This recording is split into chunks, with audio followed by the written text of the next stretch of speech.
Pessoal, eu vou aproveitar e ler aqui uma carta, uma postagem aqui de um rapaz que ele foi abusado pelo sistema religioso e eu acho interessante compartilhar este tipo de conteúdo para que nós possamos evitar que haja outras vítimas do abuso religioso do sistema religioso. Ele me permitiu publicar esse texto no meu blog aqui, que é o blog A Casa do Baralho. Vou deixar o link para quem quiser visitar este meu blog, beleza, pessoal?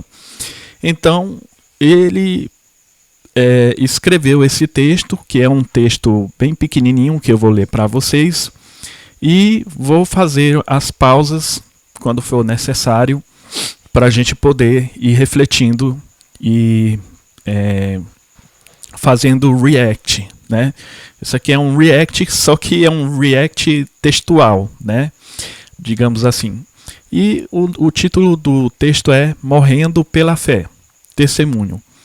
E ele pediu para eu não expor o nome dele, nem a idade dele, e tá tudo bem, tá tudo beleza.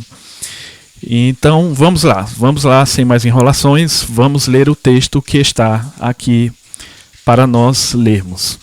Eu sei que as letras estão bem pequenininhas, no caso de quem está vendo pelo celular. Se você está assistindo pelo tablet, você pode aumentar um pouco mais. Se você está assistindo pelo computador, fica melhor ainda, né? Mas vamos lá, sem mais enrolação, que diz o seguinte: se eu soubesse que a maioria das igrejas contemporâneas eram esquisitas, jamais teria me envolvido com elas. Apesar de ter sido criado na Igreja Católica, eu era um menino devoto a vários tipos de santos. Assim que eu completei os meus 16 anos de idade, comecei a ouvir vozes que blasfemavam os piores tipos de blasfêmias. Aqui você já nota um transtorno, né? A esquizofrenia na vida desse rapaz. Continuando, era insuportável. Foi então que eu procurei a igreja evangélica. O pastor, que não passava de mais um charlatão, orou na minha cabeça e disse: sai, demônio! No entanto, minha situação continuava a mesma. Gente, a gente sabe que cada um tem a sua fé, cada um tem a sua crença, mas esses charlatões da fé, eles não têm poder para nada, não tem poder para mudar a vida de ninguém, não tem poder nem para curar uma barata, tá entendendo?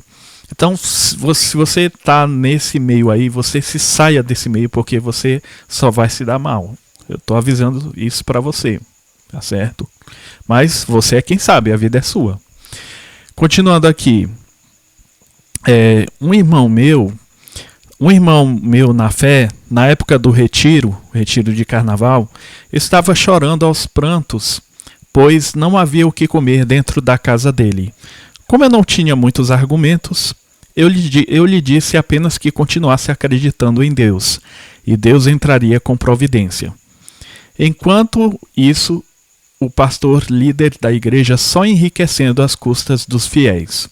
Isso como sempre, né, gente? O que não é nenhuma novidade, né? Às custas dos fiéis.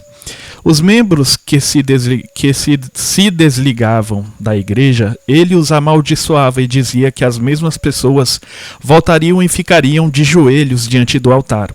Gente, essa conversa... Quem já não escutou essa conversa de um líder... Um líder quando ele é um líder abusivo, quando ele é um líder fanático religioso, dele lançar tropeços, lançar maldição, rogar praga, dizer: essa pessoa vai voltar com a vida 7 vezes pior, o demônio vai agir na vida dessa pessoa 7 vezes pior.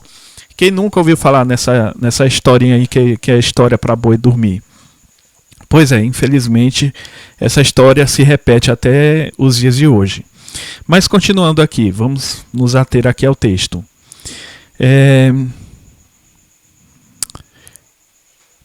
Deixa eu ver aqui onde foi que eu parei. Meu amigo que gostava de ir à igreja junto comigo, era desprezado pela maioria dos membros apenas porque era preto e tinha roupas humildes. Olha só, gente, olha só o descaso aqui.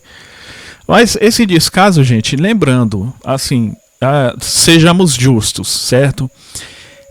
Isso acontece não é somente dentro das igrejas, não. Isso acontece dentro de concessionárias, dentro de empresas, dentro de universidades, dentro de qualquer lugar qualquer ambiente que existe. Não deveria existir na família, existe, não é? E infelizmente existe até os dias de hoje, né? Mas essa questão racial, essa questão, ela perdura até os dias de hoje e deve ser combatido ferrenhamente, certo? Eu sou absolutamente contra o racismo, certo? Então, o autor dessa carta está dizendo aqui que tinha um amigo que ia com ele pro culto, mas esse irmão na fé era desprezado porque ele era preto e segundo porque ele andava em trapos humildes, em roupas que não eram roupas de marca, né? Porque ainda tem essa ostentação dentro das igrejas, né?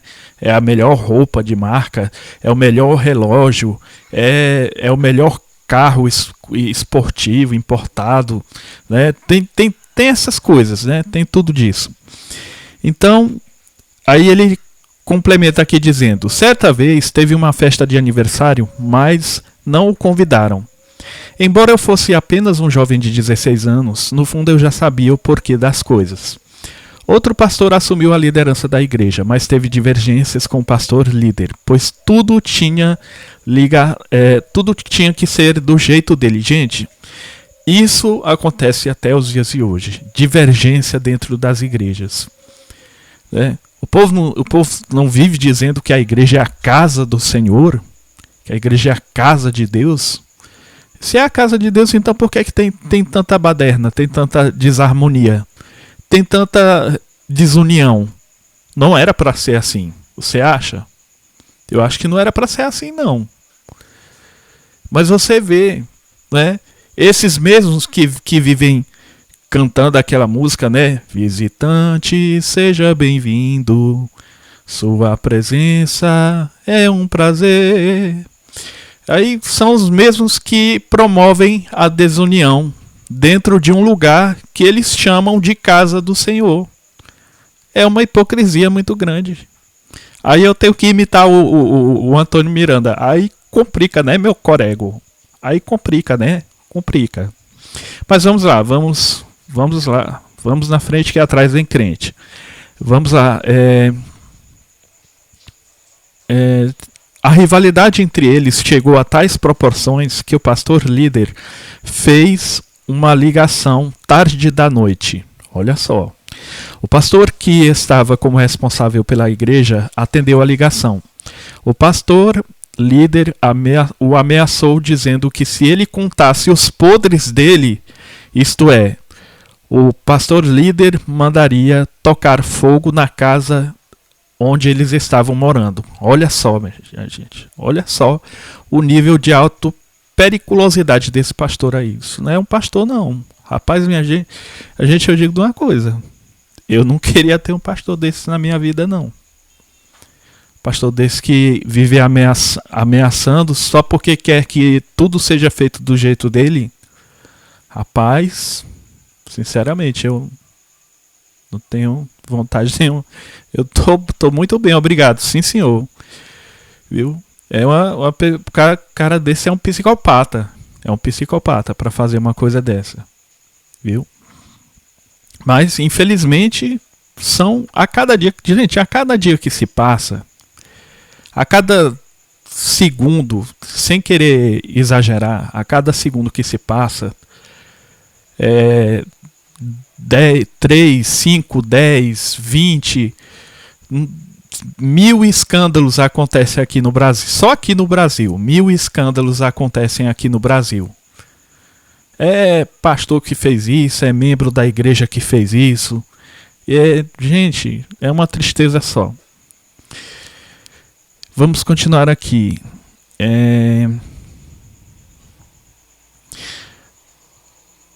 O pastor responsável pela igreja entrou em pânico e decidiu convocar os irmãos para a casa dele. Eu fui com alguns irmãos à igreja. O pastor não nos contou de forma explícita. No entanto, eu fiquei sabendo depois. Durante a reunião, nos abraçamos e choramos, pois o pastor era muito querido pelos membros. Ele e sua família retornaram para Teresina e depois nunca mais ouvimos falar deles. De lá para cá eu continuei frequentando os cultos, aqui está dizendo o irmãozinho, mas não era mais a mesma coisa. O pastor líder que havia feito as ameaças, ao invés de pregar os ensinamentos de Jesus, estava manipulando os membros, dizendo que o pastor, que tinha ido embora com sua família, não valia nada, tanto ele como a família dele. Como eu era mais um alienado, acabei acreditando nas palavras dele. Certa vez eu estava em cima do altar da igreja. Estávamos em época de campanha. Como eu não sabia orar, eu disse as seguintes palavras: Meu Deus, eu não te peço carro, eu não te peço casa, eu não te peço riquezas, eu só te peço a tua presença. Na parte de baixo do altar havia um obreiro da igreja, o qual estava escutando tudo. Olha só. Esse obreiro dedurou o irmãozinho que escreveu essa carta aqui para o pastor líder. Aí, veja só, ele me dedurou para o pastor líder. À noite, o pastor, durante a pregação, citou meu caso, dizendo: meus irmãos, olha o jeito que ele chama os irmãos, meus irmãozinhos, né? No diminutivo. Você sabe o que é diminutivo? É quando você está desprezando uma coisa. Ah, isso é uma coisinha velha. Isso é uma coisinha pequena, pequenininha. Meus irmãozinhos, eu fiquei sabendo que hoje pela manhã tinha um irmãozinho nosso orando em cima deste altar aqui. E na oração dele ele dizia: Meu Deus, eu não quero isso, eu não quero aquilo. Eu só quero a presença do teu Espírito Santo. Pois eu vou dizer uma coisa para vocês. Se for para eu ter o Espírito Santo e não ter carro, não ter casa e nem ter riqueza, pois eu prefiro ficar sem o Espírito Santo. Bom, eu acho que aqui não precisa dizer mais nada, né, pessoal? Porque, infelizmente, é só ladeira abaixo, né? Esse irmãozinho que eu prefiro não dizer o nome, ele poderia ter dado mais detalhes, não é? Porque ele tem uma trajetória muito grande de igrejas, né? Mas ele preferiu contar só isso e é o suficiente, pelo menos para mim é o suficiente, não é? Já dá para a gente perceber o que se passa nos bastidores da maioria das igrejas. Então é isso, pessoal. Peço a você que você se previna, você se cuide da sua saúde mental, cuide da sua... Você que tem sua fé, cuide da sua saúde espiritual, você que tem sua fé. Você tome os devidos cuidados para não ser enganado, porque tem muito lobo devorador disfarçado de ovelha. E isso não é novidade para ninguém, né, pessoal? Então vamos ficando por aqui. Muito obrigado pela sua doce querida companhia. Deus abençoe cada um de vocês e não se esqueçam de ativar o sininho das notificações, de curtir, compartilhar, comentar. E é isso, pessoal. Muito obrigado e se cuidem, tá? Obrigado.